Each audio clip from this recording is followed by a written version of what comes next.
Welcome back. Dozens of Londoners plunged into the cool waters of Hyde Park's The Serpentine Lake for an annual Christmas Day swim. That story kicks off today's trending stories. It's time for our Hot Topics, brought to you by Tootsie at Walton Arts Center.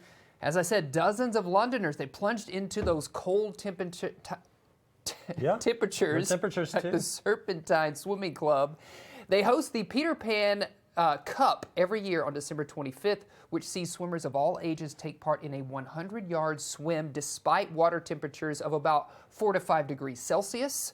I'm not sure what that is in Fahrenheit. I will tell you that anybody that is participating in the Peter Pan Cup probably needs to be canceled, because that sounds a little strange to me. Okay? Look at them, though. They're so thrilled to be out there. Yes. You know, people talk about that. This is sort of a thing, right? The ice plunge every day. If you do a little submerge yourself. Do you do that very often? No, but I've thought about doing it. That polar bear plunge, maybe going up into Canada, hopping in those freezing cold waters. Just like at the gym or something where you go into the cold water. I'm not talking about going out of state. Seems, you know what I'm talking about? Yeah, I do. I need to do that. Yeah, I do too. I'm worried I might have a heart attack, but I think it could be okay.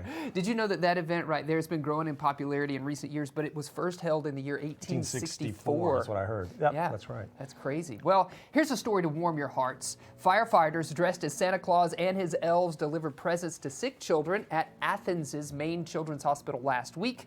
One member of the Greater Athens Fire Service dangled from a fire engine's crane as he brought Christmas gifts to young cancer patients at the Hagia Sophia Hospital. Others, they slid down the slide outside of the hospital to hand out presents to children unable to make it outside. And the Fire Service's operations coordinator said it was, quote, a joy and honor to bring some happiness to the young children and their families. Hagia Sophia. Yeah. Love her work in Modern Family. It's good stuff. I thought that was Sofia Vergara. Oh, yeah. That's right. Yes. I'm sorry. Well, if that one didn't warm your hearts, this one will, for all you Star Wars fans out there. A group of Star Wars fans joined efforts with the New Life Foundation in Colombia to give presents to children of vulnerable families. Volunteers from the Club Kashyyyk Clan Colombia. Now, Kashyyyk is the home planet of Chewbacca, by the way. They dressed as Star Wars characters to fit the occasion. Spokesperson of the clan said they participated in activities like this throughout the year.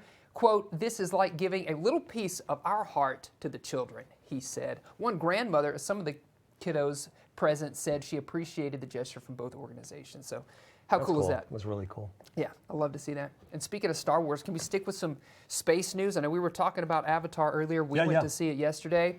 So let's stick with that news straight from outer space.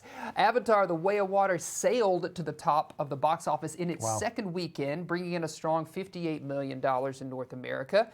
And that suggests it may stay afloat in the new year and approach the massive expectations that met its release.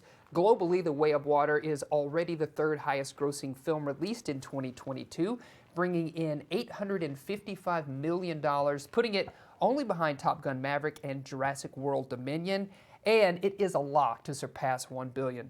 It's also clear sailing for the film looking ahead, with more holiday time coming and no comparable competition until February, when Marvel's Ant-Man and the Wasp: Quantumania is released. Storms across the United States could, however, keep people home. Universal's animated Shrek spinoff Puss in Boots: The Last Wish, featuring the voices of Antonio Banderas and Salma Hayek, it finished a distant second with $11 million in its second weekend, and in its opening weekend. And then Sony's biopic Whitney Houston, I Want to Dance with Somebody, finished third with just over $5 million. You can see it right there, the top 5 in the box office. And of course, our Hot Topics are brought to you by Tootsie at Walton Arts Center. Here's a reminder that tickets are on sale now for this Laugh Out Loud love letter to the theater. Tootsie will take stage beginning January 17th and will run all the way through the 22nd. Your tickets start at $41.